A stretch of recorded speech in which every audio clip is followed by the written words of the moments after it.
Guys ये हमारा heater बनके रेडी हो गया है। आपने इसको बनाने की प्रोसेस को अच्छे से आई थिंक समझ लिया होगा।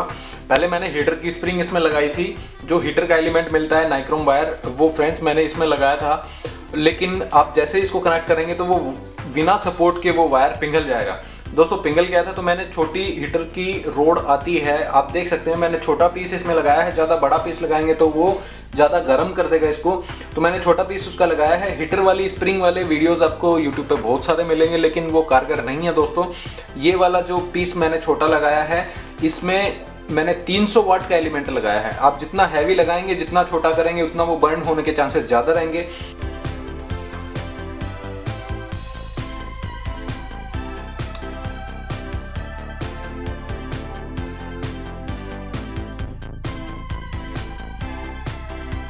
Friends, if you like this heater, then don't forget to like, share and subscribe my channel for more such videos.